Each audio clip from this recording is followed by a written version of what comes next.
Hey YouTube friends, it's Shantae from Shantae's RY Life. I'm back. Did you miss me? I just wanted to do a video to let you guys know what was going on with me right now. Today is, look at my phone. It is Tuesday, September 27th, and I am already, let's see, I started last Wednesday. I think it was the 21st. I'm 6 days now into my pre-op diet. I have to do a 2 week liquid pre-op diet for my surgery that's going to be on October 5th. I just wanted to come and let you know that I have done two uh, appointments classes. I did my pre-op appointment with my surgeon on the 15th at 10 o'clock, and um, that was where he just went over the surgery I'm going to have, which is the room Y. I had to sign some paperwork. Talked about the diet a little bit and vitamins and things that I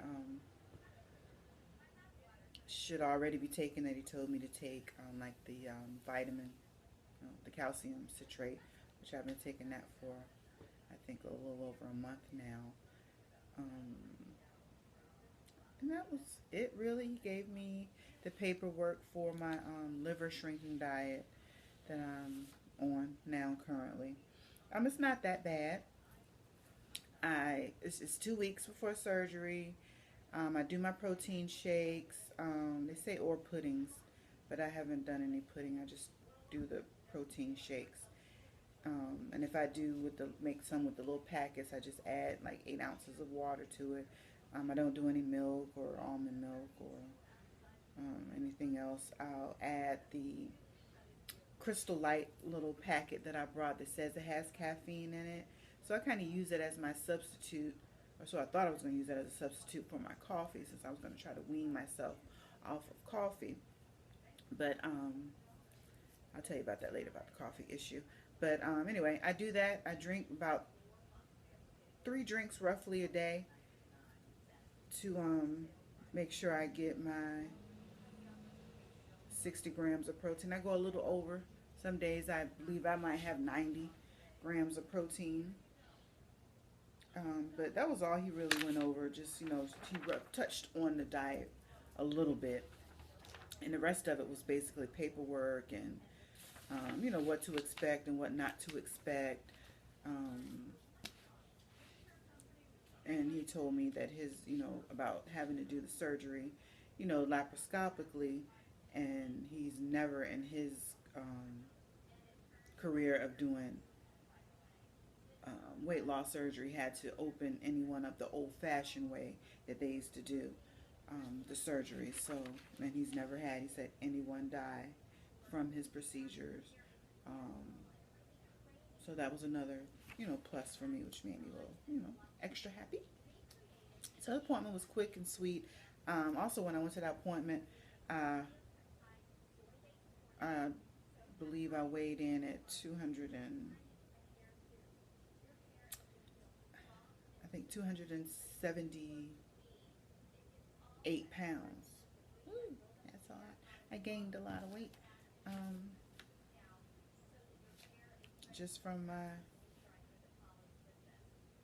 last class, because my nutrition class I was 268, so that's like 10 pounds, I believe, 11 pounds that I gained.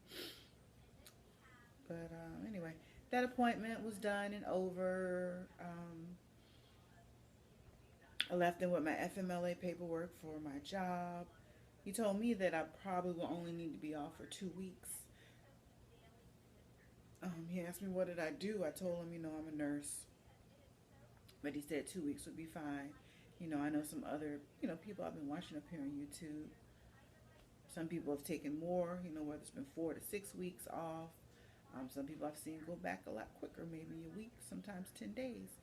So I guess I'm just going to play it by ear and see how that works. Anyway, after that, the next appointment I had was on Tuesday, September 20th. That was my pre-op class at the hospital with the nutritionist, which I didn't know my nutritionist was going to be there. I thought I was supposed to be meeting with this other woman named Liz, who is come to find out, she's the bariatric coordinator. So she sees everyone there at the hospital that comes in from that point pre-op when you're there in the hospital. But I started off the class the first hour. We started off the class with my nutritionist, Jackie. She came in and she basically went over diet, pre-op, and post-op. She went over the vitamins and everything that we need to be taking and how, we take them. This folder that they gave us was packed full of information. I mean, information that I know I'm going to need. I have read this, I think, every night when I come home from work and I get on the bed, and after the kids are asleep and everything, I'm up on the bed and I'm reading this. It's like my holy grail. If I'm questioning something or I don't quite remember, I go to it and I read it. As far as the protein drinks, I know I don't really have any concerns or issues with those at the moment, but there's so many out there that you can possibly try. That's not an issue.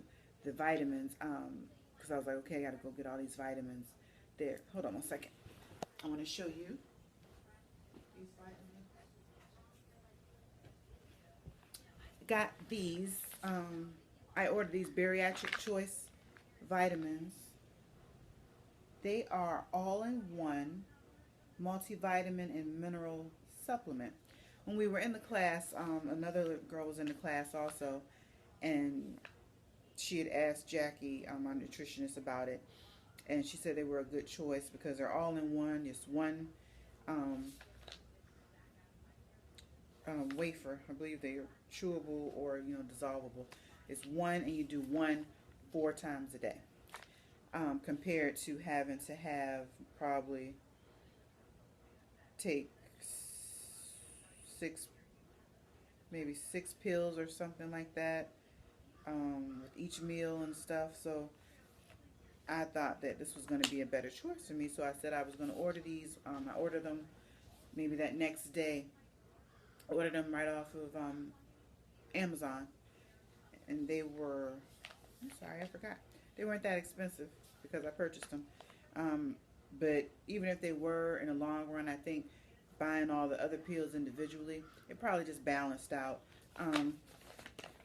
It is, I'll just show you what it looks like. Take all that out. It is, and you know what, I could have swore I ordered the very berry. They had a berry flavor. I'm not really a tropical citrus kind of person, but I said I'd give it a try. So this is the wafer right here.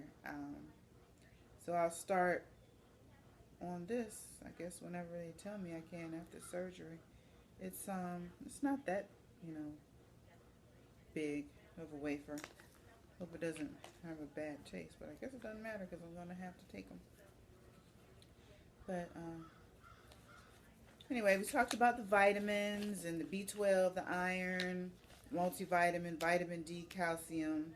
So this it has everything in it that you would need to take individually. It's all in here. So I thought this was a good choice to go ahead and try this bariatric choice. She gave us like a check-off list, like things to do before surgery. Just like she talked about the NSAIDs and having to stop those 7 days before surgery, which my date is Wednesday, the 28th. Tomorrow is my last day. We'll have to stop basically tonight. Can't take any more NSAIDs ever for the rest of my life. So I have to stop that. Talked about the getting your clear liquids the day before surgery, next Tuesday. That day is just a pure clear liquid diet. With the sugar-free jellos, the broth, popsicles. That's all I'll be able to do that day, and drink my little citric magnesium, I believe. Drink it that day. But this was, like I said, just so informative. I mean, they give you the pre-op instructions, you know, what to bring with you when you come, and just, it talked about no driving for 7 to 10 days after surgery, but, you know, she was like, basically you play that by ear, that, you know, if you're not taking, because they want you to be off your pain meds. So she's like, if you're off your pain meds and you feel like you can drive, then go ahead, you know, and you can drive. So, you know, I'm going to play it by ear. I'm not a big, pain medicine taker. Um, I know I have a high tolerance, you know, for pain. I, you know, I've had 2 C-sections. I've had my gallbladder removed. Um, the one thing that I know I can't handle is, I know what that gas pain feels like when I had my gallbladder removed. That gas pain I had when I came home was horrible. At the time, I didn't know that that's what it was, gas pain. I didn't know. I thought I was having a heart attack. It was the worst pain, you know, in the world. You know, I'd rather go through labor and delivery and all kinds of things before I had to deal with having that gas pain and a toothache. But, you know, I'm going to hopefully be able to get up and walk and do everything that they're telling me that I should be able to do to help alleviate this gas pain. So we will see. They gave us a sheet also that's your priorities after surgery, as far as making sure you get in at least 64 fluid ounces per day, getting the 60 to 70 grams of protein per day, and they say walk every day. So I'll be walking around, you know, in the house as much as I can. Talked about how we'll be doing, you know, our 3 days of clear liquids. Then after that, it'll be 3 weeks of full liquids. After that, 2 weeks of soft protein. So she went into, you know, detail with everything. I mean, it's just, it's laid out for you. There's no way that I feel like you could fail as far as, you know, with eating your food and or saying, oh, I don't know what I'm supposed to eat. Had a printout of a little slideshow that told you about everything you could possibly imagine, from your post-op day 1, when you they're going to DC your, you know, nasal cannula. You're going to get an EKG. You're going to go down and do the swallow study at 7 o'clock. And my doctor doesn't allow, after surgery, for you to have ice chips. So I won't be getting any ice chips. So I'm assuming I won't start getting anything until my post-op day 1. And I'll start getting a clear liquid tray. And he said I should only have to stay 1 day in the hospital as long as I can drink the amount of fluids that he has ordered for me to drink and be able to keep it down. So hopefully I will be able to do all that and be able to go home on that Thursday after I have surgery Wednesday. That was pretty much it for the class. I have a nutritionist left then. You know, Liz came in, who, like I said, is the bariatric coordinator. And like I said, her job was basically just going over